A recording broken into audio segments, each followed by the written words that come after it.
I already had a coaching business, a leadership development business, executive coaching, team coaching, and that fell apart in the pandemic. So that was all very stressful for me as well. In the pandemic, I met somebody who told me that he'd almost completely reversed his symptoms of Alzheimer's. And you can imagine, I was like, what? How? You have to What? tell me all about this. I know your reaction. That's exactly how I was. Welcome back, my listeners, to All Things Menopausal. My name is Mary, and I'm a menopause doula. As a doula, we augment the healthcare profession as menopause support practitioners. I created this podcast to build community for women going through menopause and to foster resilience through the stories that connect, educate, and empower. These stories are real, raw, relatable, and very much relevant to the physical, mental, emotional, and spiritual whole person that we are. In our midlife transition, we are not alone. Each week, you will hear from courageous, vulnerable, and knowledgeable guests, sharing their passion, their journey, and lived experience. These are little clues to finding solutions to our unique situation. The menopause symptoms are personal, but the experience is universal. Today, we're going to get brainy.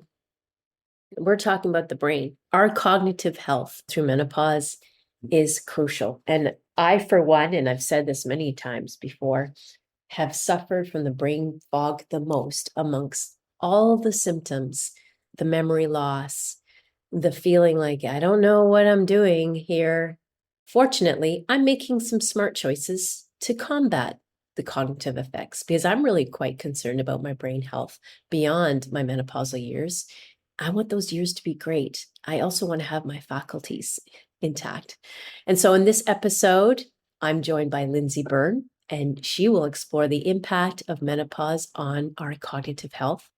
She's going to share with us first her personal story of her mother's battle with Alzheimer's, which inspired her to pursue not only coaching, but to write a book. We're also going to discuss some cognitive testing, such as measuring memory, processing speed, executive function, and how emphasizing lifestyle changes can help improve those tests and our overall brain health.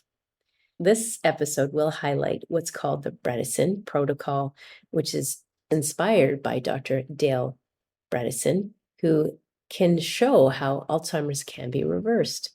Amazing. In this episode, you're going to learn so much about lifestyle changes and diet. And lastly, we discuss the importance of sleep and stress management during a menopause. But before we begin, let me tell you something about Lindsey. Lindsey Byrne is a cognitive health coach who specializes in assisting individuals experiencing memory issues associated with menopause.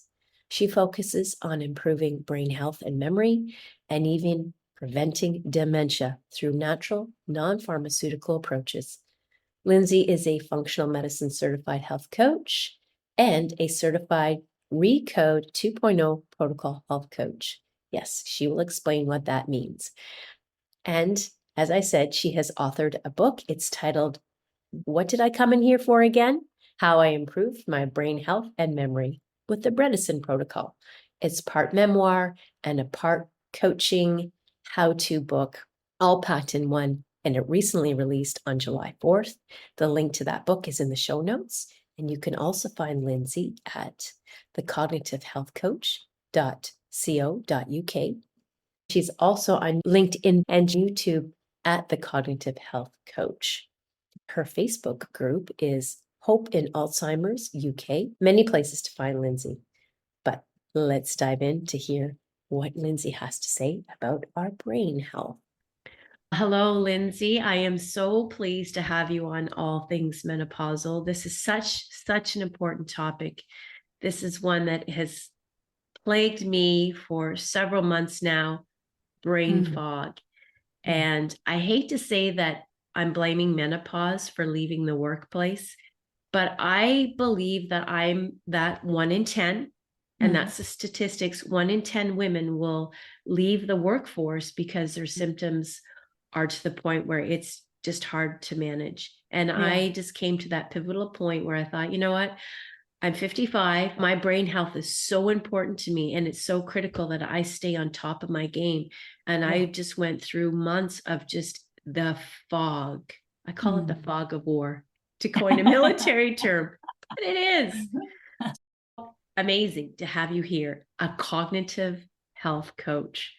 You're going to tell us all about what that is. But first of all, first question I always like to ask all my guests, how did you land in this role?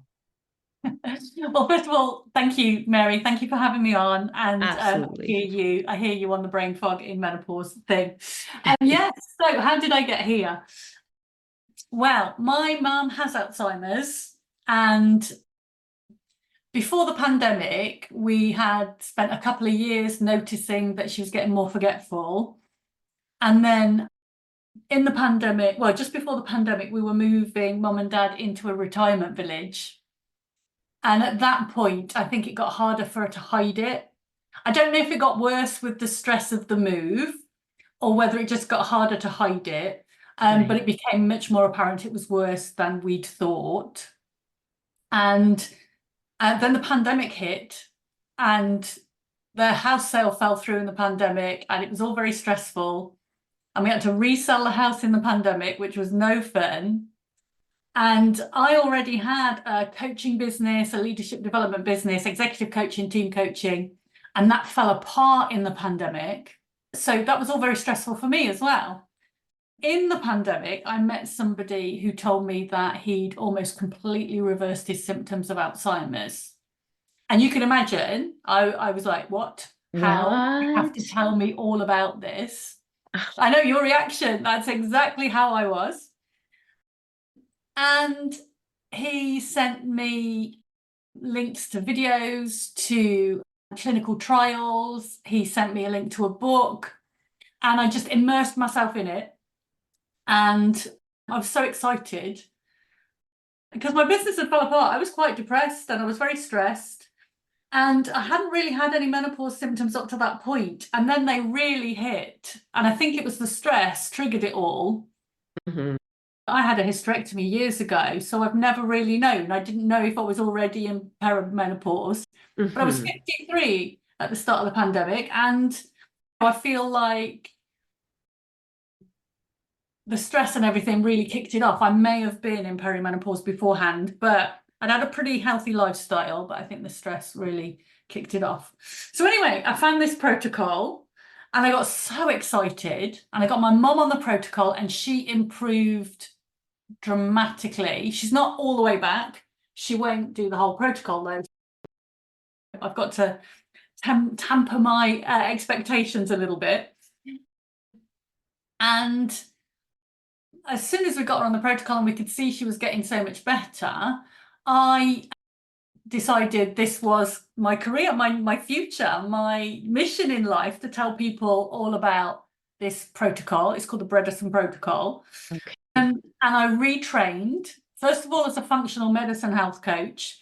And that was such good timing for me personally, because I learned all about how to manage my menopause symptoms, what lifestyle factors I could implement to improve my own symptoms. And I did manage to really minimize them. They didn't go away completely, but I managed to minimize them a lot. And then I needed that qualification to be able to do the Alzheimer's specialism, the Recode health coach training. And since February 2002, I've been doing this. I've been helping people with brain health and memory, both with people who just want to prevent. If, like me, you want to prevent any form of dementia, probably because you've seen a parent go through it, this is a great protocol. But it's helped me no end with my brain health as well. I was noticing not just hot flushes and night sweat type symptoms, I was noticing some brain symptoms as well. And my cognitive scores were pretty good. Out of the whole cognitive test that I did, the overall score was good, but my executive function was just average compared to some really good memory and processing speed scores. And I thought the disparity in the scores worried me. And I felt like the executive function was definitely the thing that I was struggling with. It was managing the really complex stuff.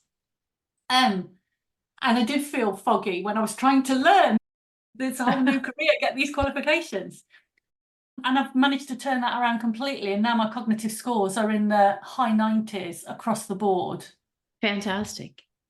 So I know this protocol works obviously for Alzheimer's or any form of cognitive impairment, but definitely for menopausal brain fog, or quite a lot of people I'm seeing now have some brain fog post-COVID as well.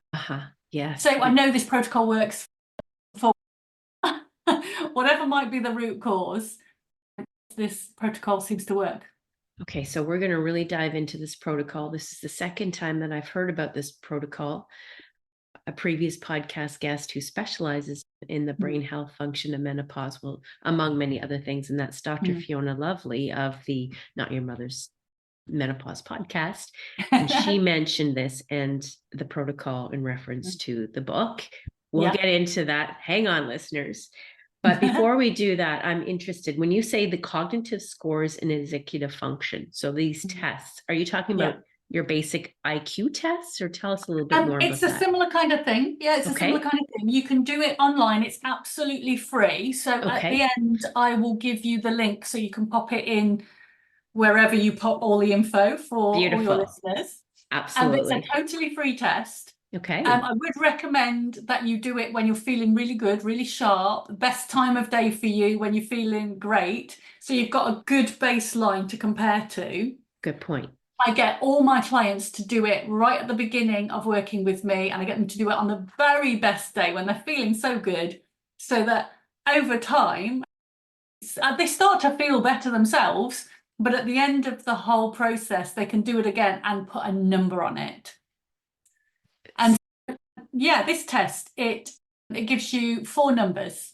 Okay. And it gives you an overall score, a combination of all the 3 granular scores, but the 3 scores are memory, processing speed, so just how quickly you can respond, and executive function, which is being able to manage complex information and follow complex instructions, things like that.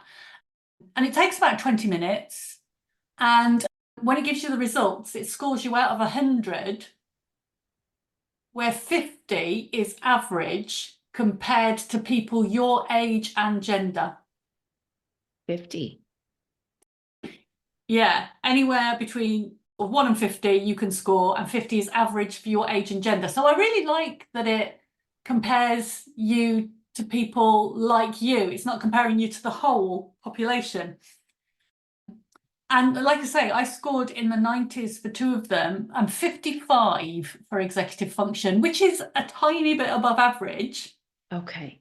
But frankly, I didn't like being compared to a bunch of women my age who were probably suffering menopause symptoms and brain fog and coming out average. So I thought average is not good enough for me. I want to be even better. Okay, so competitive people like myself be saying, okay, I'm going to study real hard so I can score 100. Because you can't study because it is a memory test. Right. So it does lots of things. It shows you shapes, and then later on shows you the same shapes but with extra shapes thrown in, and you have to pick out which ones you've already seen. It does lots of little sort of memory trick questions like that. And you can take it as often as you want because you actually can't learn this stuff. Right. So you can't learn to get better at the test. Right. What you can do, of course, is you can affect your whole lifestyle. You can eat food that is better for the brain. You can do different types of exercise. You can deal with your stress and your sleep and your oral health and all the things that affect your brain health. And what you can do is you can do some brain training that helps your brain become much faster at solving tricky problems. So now this is a perfect segue to talk about the protocol, the Bredesen Protocol, named after Dr. Dale Bredesen. That's right. take it away. Let's hear all about this and how you are changing lives with your clients. Yes. Oh, where to start? The Bredesen Protocol is a complete lifestyle upgrade to give your brain all the nutrients and oxygen and hormones and exercise that it needs to function really well. Now, I'm a health coach, so I help people to implement all of the lifestyle changes. Because if you looked at it like as a whole, it might look like a lot of work, and that can be a bit overwhelming. But if you take it one tiny step at a time, and you have somebody to support you, to help you prioritize and choose maybe what will have the biggest effect for you, or maybe what will be easiest for you.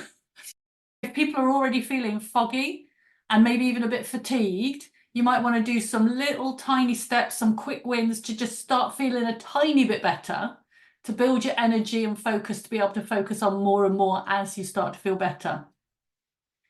But along with that lifestyle change, and that might be enough for a lot of people, what you can also do, people who are really noticing some symptoms, people who perhaps have parents who lived with dementia and perhaps feel like things are a little bit worse, you can talk to a doctor. I would work with the doctor as well.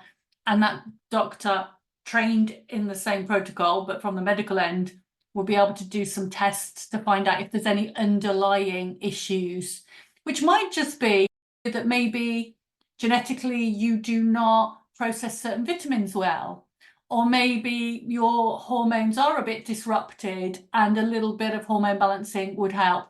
And they would just recommend supplements to help with any of that as well. Okay. So this protocol, you're working with them as a coach to encourage them through the steps. And we'll talk about the different key components, but always, obviously, you have to advise or seek the advice of your healthcare provider. Yeah.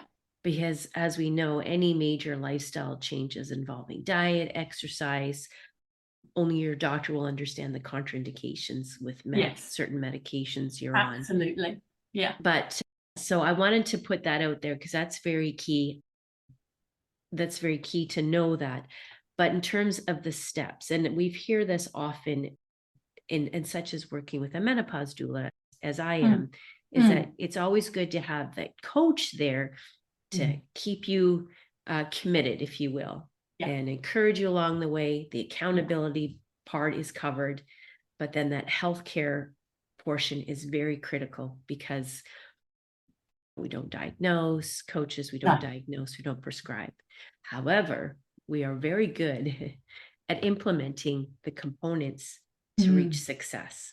Your clients are reaching success. So let's talk about how it's done. Talk about those components that are all part of the Bredesen Protocol. Okay. As I say, I would always let clients choose their priorities, what order they want to work through all of the different lifestyle factors.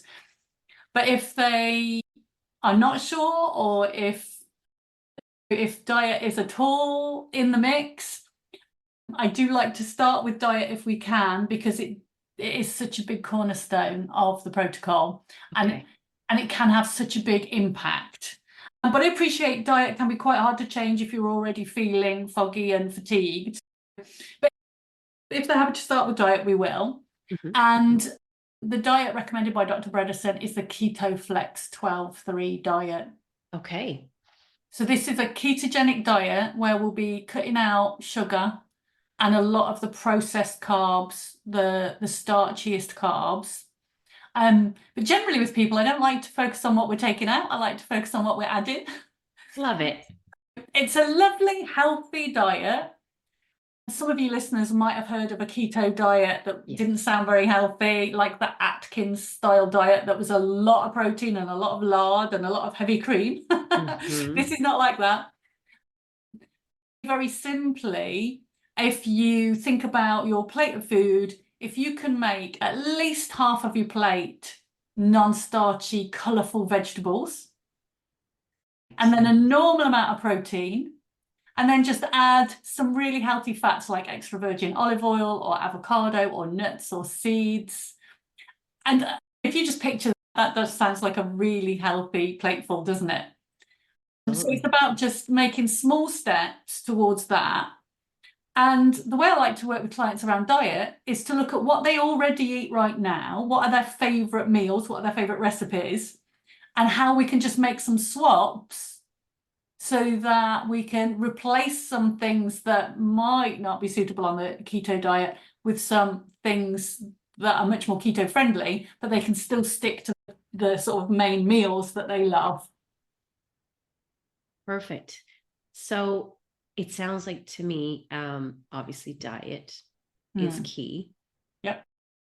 And that is, as you said, the cornerstone. The keto we're familiar with, but tell us what the 12-3 is. Yeah. So the 12-3 is all about fasting. Ah. So if you think about how we probably lived when we were cave people, when the sun went down, we stopped eating. And we didn't eat again until the sun came up. Now, right now in the summer here in the UK, that's quite a lot of hours. But in the winter, that is a much shorter time frame.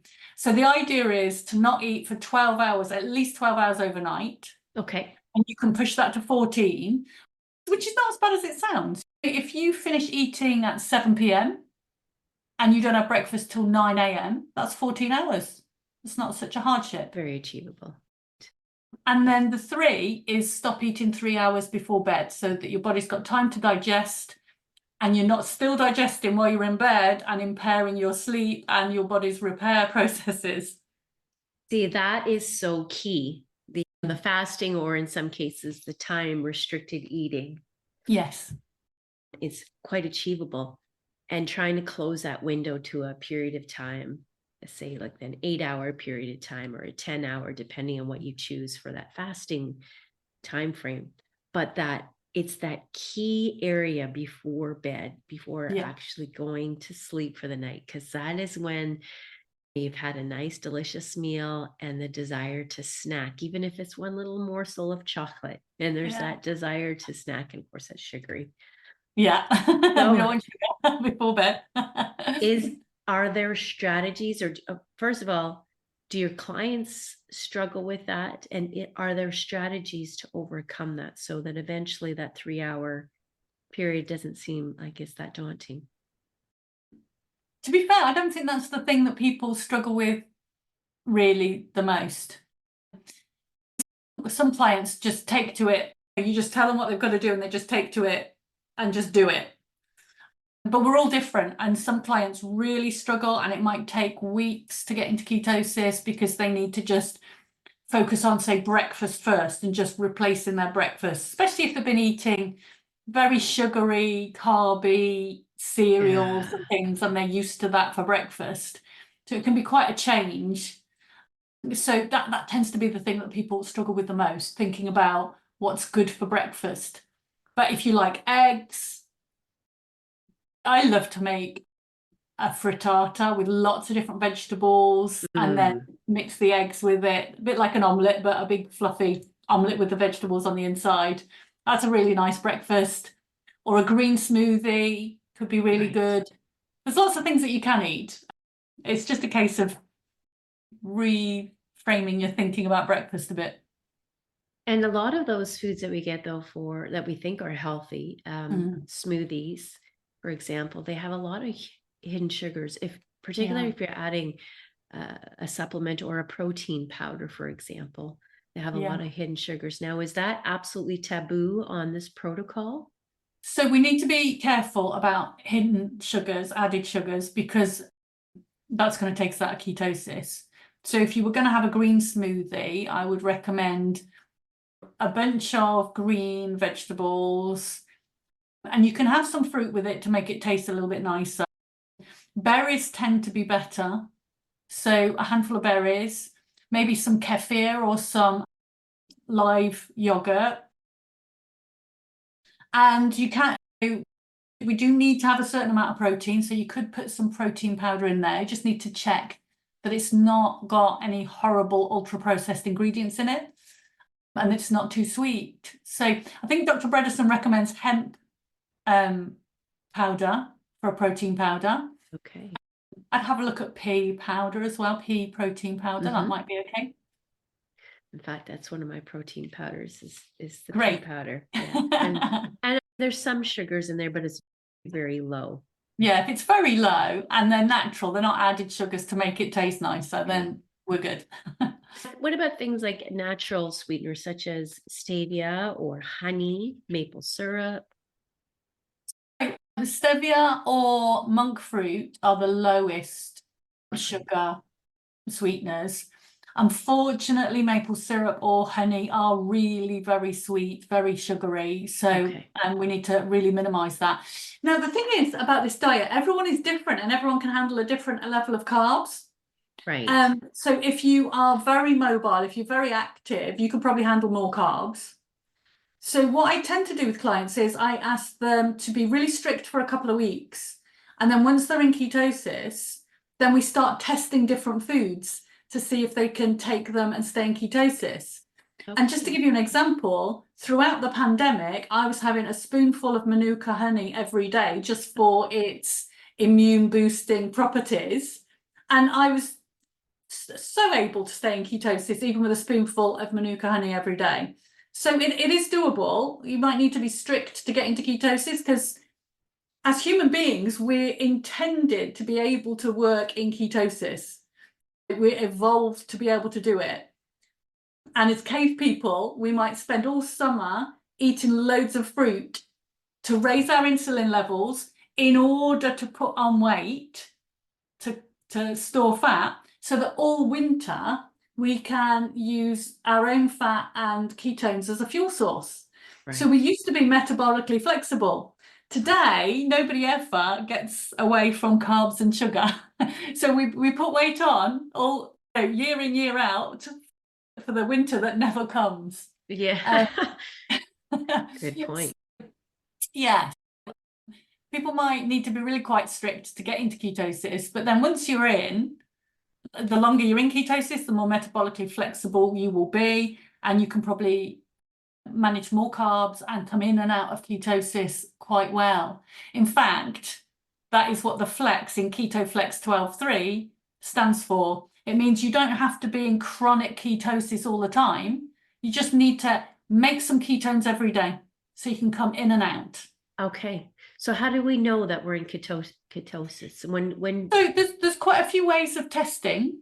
So for me, because I'm just on prevention, I just use urine strips. You can buy really cheaply for about $5 or $6 some keto sticks that are just a urine testing strip, and it will just tell you if you're in ketosis. They're not very accurate.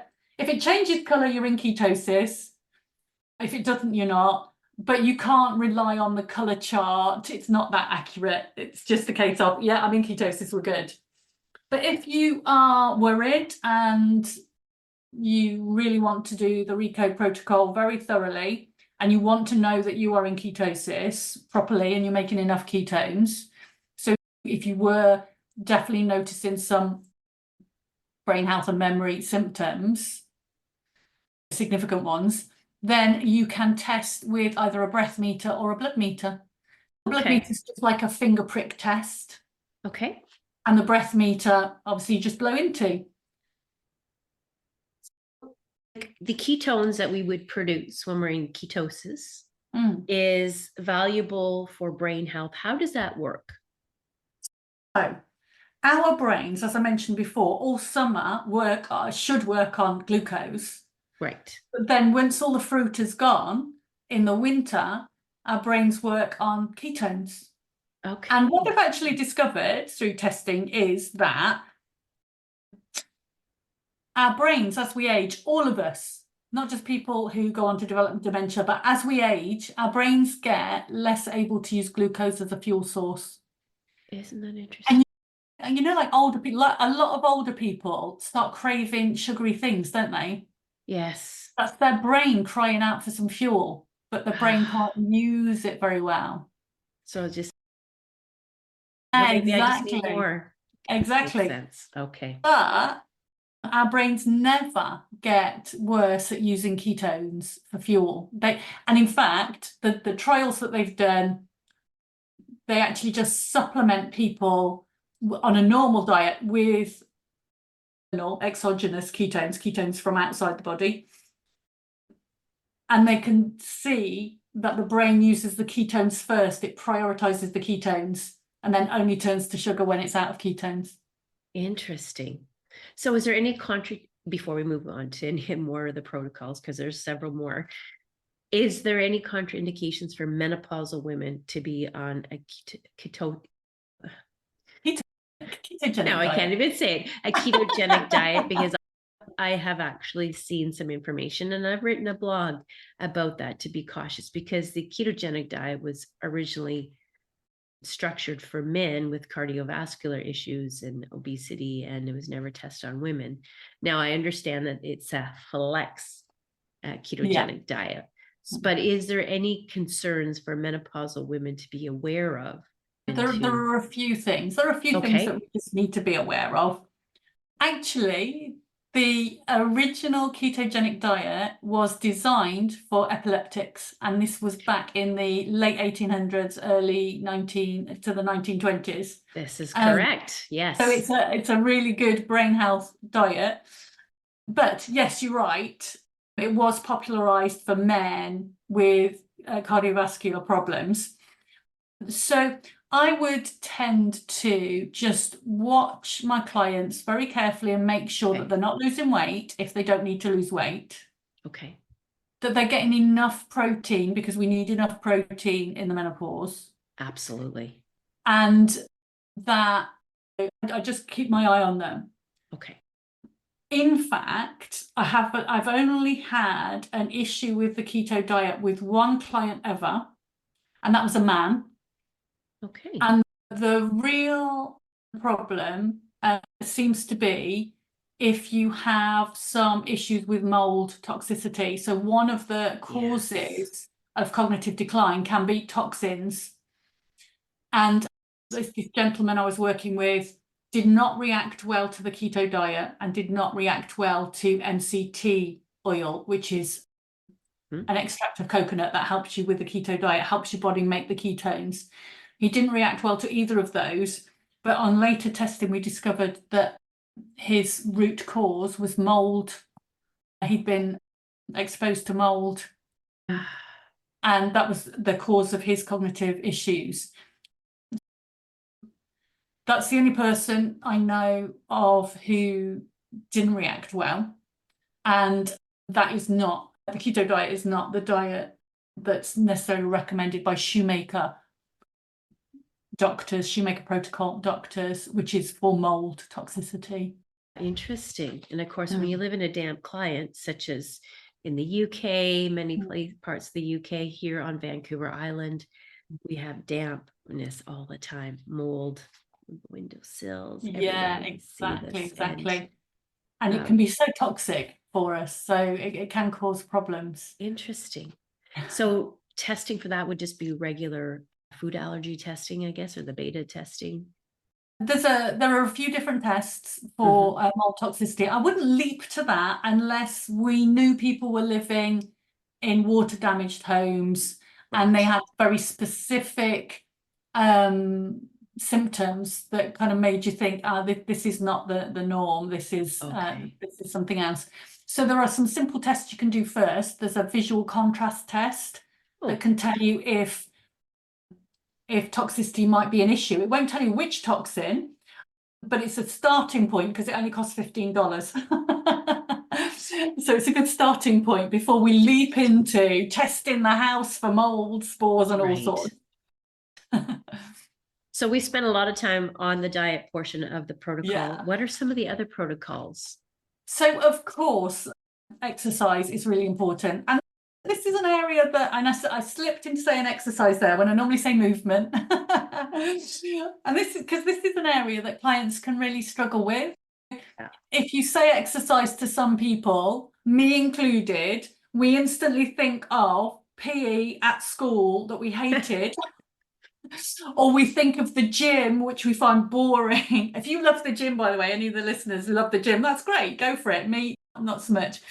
So I like to work with clients to find things that they find enjoyable. Like in their past, they might have enjoyed swimming or dancing or whatever it may be. Let's find something that they used to enjoy and bring that back, even if it's at a smaller scale. That's lovely. Anything we do movement wise moves blood around the body, which brings oxygen and nutrients to the brain, but it also builds muscle. If we can build some muscle, I genuinely cannot find the causal effect here, but there's a lot of correlation in the tests showing that people with more muscle mass have more brain mass. So fantastic. Well, I'm going to take my best guess from all the research that I've done. Of course, as we build muscle, the muscle is using that fuel, the readily available fuel, glucose, in the body to burn it, to sustain muscle mass. And of course, more muscle, it just uses up more fats in the body, stored fats in the body. So I'm thinking, based on what I just learned, as we age, our glucose source is not as efficient for the brain.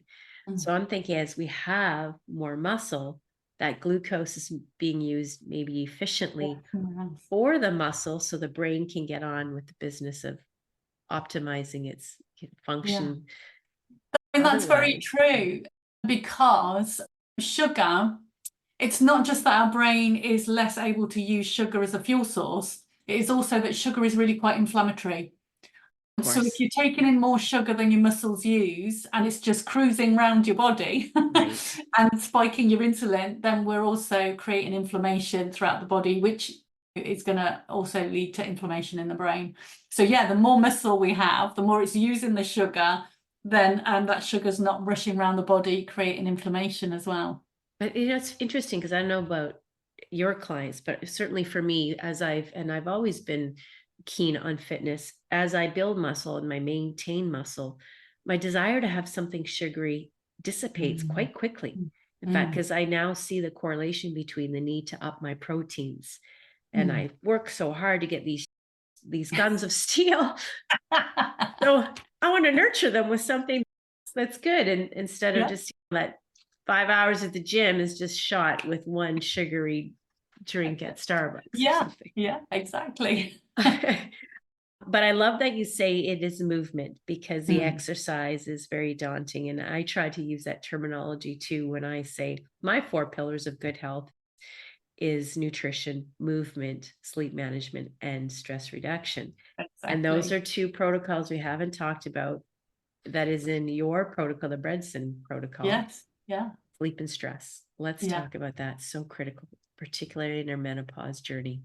Oh, and do you know, sleep is such a tough one, isn't it? Because if you're not sleeping well, you already don't feel good. And then someone telling you how important sleep is just piles on the pressure. Yes. And you're lying there at 3 o'clock in the morning thinking, I need my sleep. I need to get to sleep. I've only got 3 hours left. None of this stress building is good for your sleep either. Right. So yeah, sleep is really important. And anybody who is experiencing any form of insomnia, I know how tough that is. And you've probably tried everything. And I bet everyone around you has told you tips and tricks and techniques and ideas, and you've tried them all, and now you're really frustrated because none of them have worked. And I am going to say, try them again, but try them all at the same time, or try lots of them at the same time, because you might have tried one thing, it might not have been enough to tip you over into sleep. But all the things we know about, don't go on your blue screens before bed, have the room really dark and quite cool, get yourself really warm before bed, because as we go to sleep, our body temperature drops. So if you get really warm before bed, you get in bed, it's nice and cool, your body temperature drops, and it hits your brain into thinking it's time for sleep. What else? Magnesium's really good. So if you wanted an Epsom salt bath, that kills 2 birds with one, well, 3 birds, because you're getting relaxed, you're getting some magnesium in you, and you're getting really warm. Love it. Oh, so many tips and techniques, aren't there, for getting sleep. So try a few all together. Yeah. And then what I would say is, if you've genuinely tried everything and nothing works for you, if this has been going on for more than 3 months, our brains can get into a state where it's almost like reset itself, thinking that is the amount of sleep that you have. If you have ever slept well in your life, your brain does know what to do. Your body knows what to do. You can get back to that. So there's an option to try some cognitive behavioral therapy for insomnia, CBTI, which has good results. As a last resort, try all the free stuff first, but as a last resort, you might go down that road. That is fantastic. I've been preaching this in several of my blog posts and mentioned it in a few of my podcasts, is the cognitive behavior therapy and then the CBTI. Definitely. See, it's no accident that our protocols are so similar, because you're helping people with menopause who may well have some brain fog. And what is good for your body anyway is good for the brain. And I'm helping people with brain health, but it's all the same things. There's no accident that these protocols are very similar. And something you just mentioned there about stress, if we are stressed, then we are using up all our capacity to make hormones on adrenaline and cortisol, the stress hormones, which are inflammatory in and of themselves. But also, as we go through menopause, obviously in perimenopause, the estrogen and the progesterone are up and down all over the place and a bit wobbly, and they give us lots of symptoms. But even after menopause, our ovaries continue making some small amount of all the hormones that we need, that we normally think of as sex hormones, but actually they're really important for the brain. Your brain has a lot of estrogen receptors in it. Now, if you're using up all of your hormone making capacity on cortisol for stress, you're not going to have enough left over for all the important things that estrogen does after menopause for our brain and other organs in our body. It's true. And rest is really important as well. I'm really glad you said that about the brain having so many receptors for estrogen, and information is coming out like still regularly within the last year, and probably still each week, as we're understanding that menopause is more of the brain health phenomenon. Again, this is something that I learned from Dr. Fiona Lovely with her podcast, and then I took her workshop on brain health. Again, I was triggered by my own cognitive impairment from menopause. What is happening to me? I don't even feel like myself anymore. And it sent me down this rabbit hole of discovering all this information that's still coming out. It's fascinating. And it's also, it's a great indication that we're moving the yardstick towards better understanding women's health, menopause health, but women's health, and then the brain health in general for both men and women. So I'm really happy that you had said that. But when I want to just touch on that a little bit more about the brain having lots of receptors for estrogen, is that true for men as well? Or yes, okay, definitely. Yes. So men have a different experience from us, because men create estrogen as well, but it is obviously at a lower level. But when boys go through that growth spurt, that is estrogen fueled. When they're growing up, hitting puberty, they go through a growth spurt, they get very spotty. That is estrogen doing its work. But they continue, apart from that little spurt, they continue making estrogen their entire lives. Because we all need, even ladies, postmenopausal ladies, make and need a little estrogen that helps our brain health, but lots of other organs in the body as well. True. Wow. I'm learning so much. Well, we always just assume it's testosterone, but then we're also understanding the role that testosterone plays in women. Exactly. We make testosterone, not as much, obviously, as men, but we make testosterone. We all need all of these hormones. It's just they have testosterone, and they have a similar amount of testosterone all their lives. It might come down very slowly as they age, and we have this hump where we Massive jump off the cliff. Yeah. Yeah. Whee, we're gone.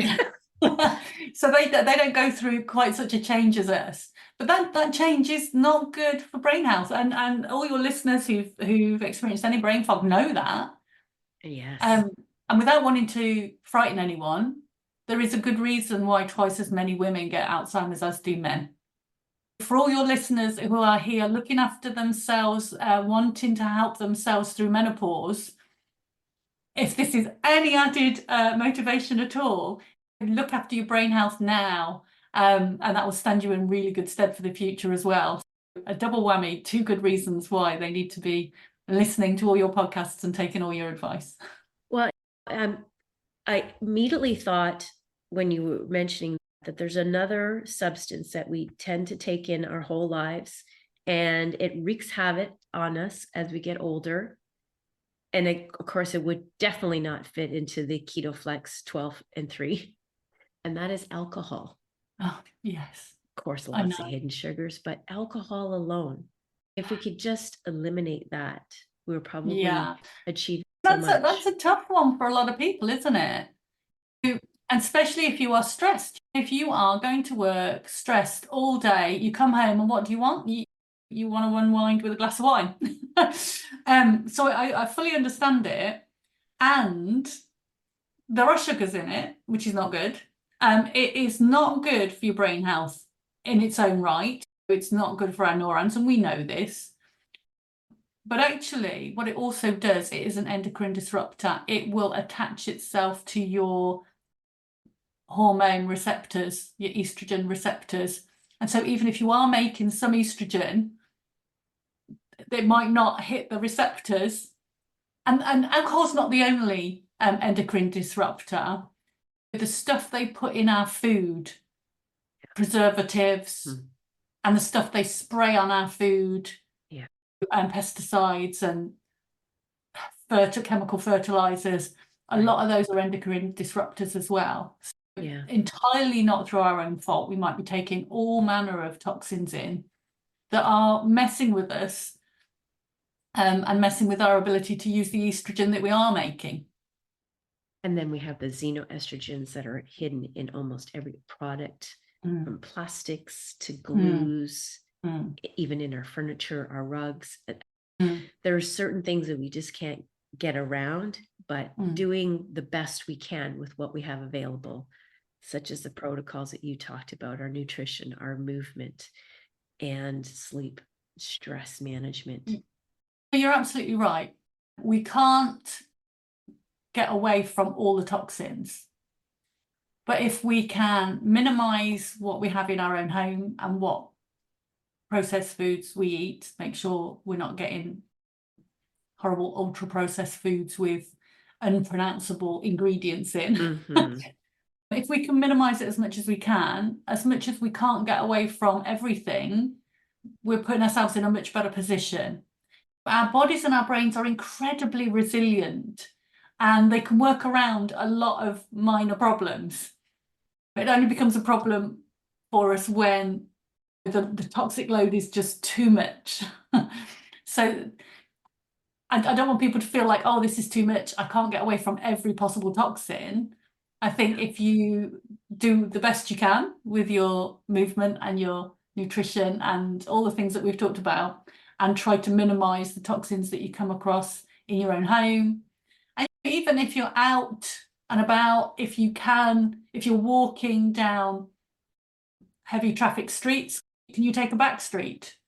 Try and minimize it as much as you can, and your body's going to be in a much better position to deal with the much smaller quantities of toxins that it's coming across. Beautiful. So this is great advice, and we could talk at great length, I'm sure, on any one of those protocols. But I think what's even more important is if my listeners, your clients, can have this information ready, available to them in the future, because we're actually recording this before July 4th. But by the time this episode airs, there will be something on a bookshelf near you. So Lindsey, take it away. Tell us all about your book that's coming out. Yeah, thank you. So my book is called What Did I Come in Here For Again? How I Yep. Improved My Brain Health and Memory with the Bredesen Protocol. Excellent. And it's my story and a little bit of my mum's story as well. And there are a few case studies in there from some clients as well. Beautiful. But it's really, what did I do? How did I actually apply the protocol to myself? And what are some of the difficulties I came up against, and how did I work around some of those? So it's pretty much my story, but there are lots of places in the book to stop and reflect how you might deal with some of the same issues. And at the back of the book, there's lots of coaching templates to work through to help you apply it all on your own. Fantastic. Fantastic. It's like having Coach Lindsey in your back pocket by just opening up the book. So we will have the link to where you can purchase this book in the show notes. Again, by the time we air, it'll be after the book is out. That is wonderful. How long did it take you though, Lindsey, to write the book? Well, it took about a year, but it wasn't good. a consistent year. I probably went at it really strongly for the first 3 months. And then I had probably about 6 months of, oh, this is never going to happen. And then it was really about how was I going to get around publishing it was what stalled me. I talked to so many people to try and help me publish it, and I got in a bit of overwhelm over it. And then the final 3 months, I really knuckled under and got it finished. Wonderful. Congratulations for persevering, first of all. And again, going back to the whole brain health thing, the brain's function is to keep us safe. And so it'll find any angle to talk us out of doing something. Yes. Don't do that. It's just going to put us into too much stress. Put down the pen. Yeah, exactly. We literally have to override that chatter, which again, that is a topic into itself. Is that negative self-talk, which is just chewing away at a brain health. Honestly, and that is some of the steps that I've been doing is a lot of meditation and positive affirmation to override that negative talk, because that I've seen the correlation between that negative talk and my brain health. My cognitive function actually improves after a day of gratitude and affirmations. But again, we could talk all of these protocols at great length. But now our listeners don't have to. They can get your book. I would love to bring you back, though, a few months after that book has hit the streets to get some of the feedback on how successful it's been so far. This has been a tremendous conversation. Again, it is one that really resonates with me. It hits home. It has impacted my life so much to the point where I had to just wave the white flag and say, I'm just not in a position to work anymore. And that is such a brave step, but so good for you, noticing what you need and making that step. I was looking long term and seeing the future and wanting to see myself capable of doing some other things, so many things. Physically, I feel capable and able to accomplish many things moving forward. But it was the brain. I wanted to have my cognitive function fully intact, well into my 70s, 80s, 90s, wherever it might land, be a centennial. That would be wonderful. So you have just reinforced some of these positive messages about taking care of our brain. And I'm sure a lot of our listeners are going to really soak this up. This is critical information. And Lindsey, all the way from the UK, thank you for your time, your energy, your expertise, your brain brilliance, and sharing your journey. Just knowing that sometimes that those pain points that we go through are for a reason. And your reason has brought so much help and hope for so many clients and now my listeners. So thank you. Oh, no, thank you. I've really enjoyed it. It's been such a fun conversation. And thank you for letting me talk to your listeners. Absolutely. Pretty fascinating when you dive into the health of the brain and just learning about how complex it can be The statistics show that we are at high risk of Alzheimer's and dementia. And when we lose estrogen receptors in the brain because of the estrogen egress, well, we're not setting ourselves up for success for having a healthy brain, unless, of course, we institute some protocols. And in this episode, we unpacked what the Bredesen Protocol is all about, which emphasizes lifestyle changes for brain support. At the cornerstone of that protocol is diet, an anti-inflammatory diet that is low in sugar and low in processed foods. But what I found quite interesting as another key takeaway is the KetoFlex 12-3 diet and fasting. Now, I have written a blog post about the keto diet being not very safe for menopausal women for a number of reasons, because it was designed, as Lindsey pointed out, for men suffering from epileptic seizures. And of course, it became the diet for men combating cardiovascular health. But a keto flex, which is taking the principles of the keto diet, adding some flexibility, which means adding important carbohydrates, a keto flex diet, it is not a diet that is overly restrictive of the carbs. Carbs are important. Fuel such as glucose, the brain doesn't process as well as we age. It's the ketones that the brain needs. I didn't also know about the 12-3 principle, is that 12-hour overnight fast and the 3-hour gap before bed. I do know about the time restricted eating and not eating before bed, but that 3-hour principle, that's pretty critical. Letting the pancreas, letting the digestive system take a break so it's not working hard during optimal sleep hours, which can impact our sleep. I've heard often, and it bears repeating, a low sugar diet, particularly when it comes to those breakfast options for menopausal women who have not had a good night's sleep, and we just feel so sluggish in the morning. Carb seems to be something that we reach for. Switch it up. Green smoothie, frittatas, eating proteins first thing in the morning. Great for our health, for our brain health. But be very careful of the protein powders. Make sure that it's a good sourced protein and not high in hidden sugars. Also interesting as a takeaway is the significance about enjoying activities that encourage movement and building muscle, but don't sound like exercise. Going to the gym, if that feels daunting, don't do it. Do something that fuels the body, feels good in the body, and it's also optimal for our health in building muscle and addressing bone loss as we age. Do check out Lindsey's website and her links to YouTube and LinkedIn. It's all in the show notes. I like to talk about a book with my guests. This time, we didn't ask Lindsey what she was reading. We talked about what's coming up. And that is her book. I can't wait to get my hands on a copy myself. What did I come here for again? How I improved my brain health and memory with the Bredesen Protocol.